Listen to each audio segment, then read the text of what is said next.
big theme right now coming up.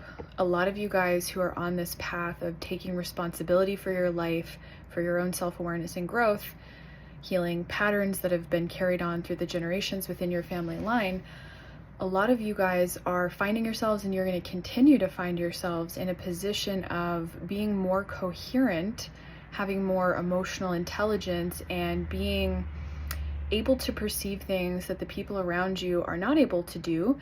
And not only that, but because you're taking responsibility for your life, you're realizing that a lot of the people are actually just walking around having very narcissistic styles of relationships.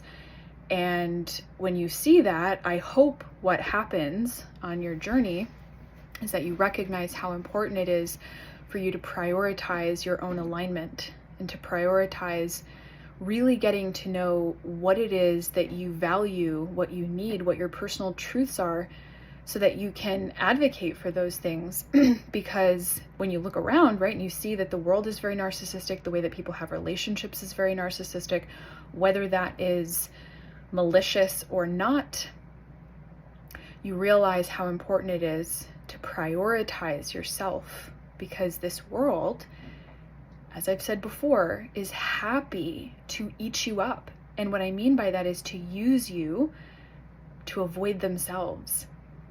And what oftentimes happens, and I see it time and time again, and I've even dealt with this pattern within myself, is as you gain that coherence, there can be a natural desire to want to help the people around you, family and friends, right? Feeling like you don't quite want to close the door on them because you have a lot of compassion for where they are. You can see the bigger picture.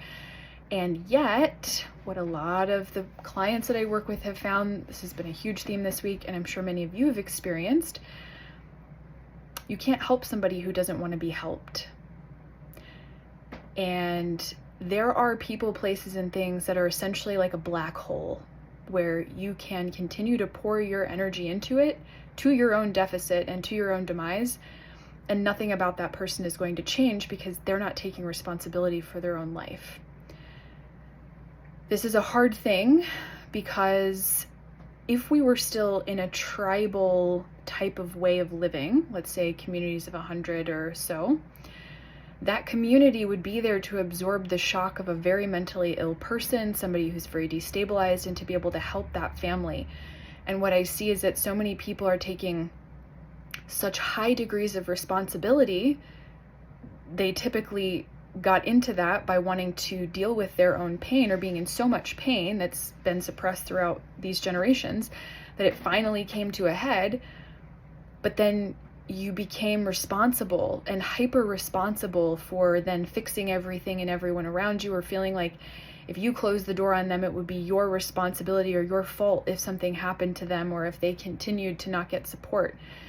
And what we've got to understand is that, like I said, there would be an actual community to absorb that shock. Expecting yourself to do that is not only inhumane, but a lot of times what happens is there becomes this avoidance of the self through now staying stuck at the level that the family system is at, or the dysfunctional level that maybe friends that you started being friends with a long time ago, but you've developed and grown since then. And it's not a black and white thing. I couldn't possibly tell you what to do in these situations, because it's going to be different for every person. But what is absolutely certain is that you are of very little use to this world. You are not able to serve your highest mission if you have nothing in your cup, if you are constantly pouring into the wrong places. And by the way, your service to humanity could be art, it could be being a DJ, it could be whatever your highest alignment is. So at a certain point, there's a tipping point that happens where we feel like we are outgrowing this, but we don't want to drop people or leave them behind.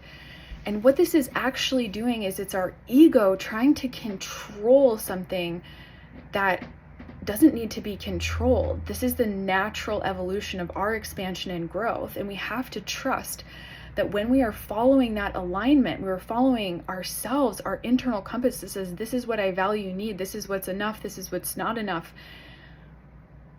what happens is that the rest starts to reorganize itself. And so we can't assume that you continuing to enable someone in their abusive or bad behavior or in their own trauma, that that's actually what's actually good for them. So we have to get out of that and know that, okay, if we really are all one, then that means that first, like I said before, nobody's going to advocate or know what is right for you and what you need. So this has to be the number one alignment. All the rest of the alignment that you're going to be able to produce and birth and create in this lifetime, the service, the outpouring, in whatever expression that is for you, that's only going to really come from really knowing that you are worth it. Because isn't everything else that we're doing out of service from a place of deficit then? If you don't actually believe that you're worth it, that you deserve to have what you need and want, and to be able to feel like you can bring about that in the world through your power, prioritize this. Everything else will magnetize itself and reorganize itself when we're following that divine intelligence.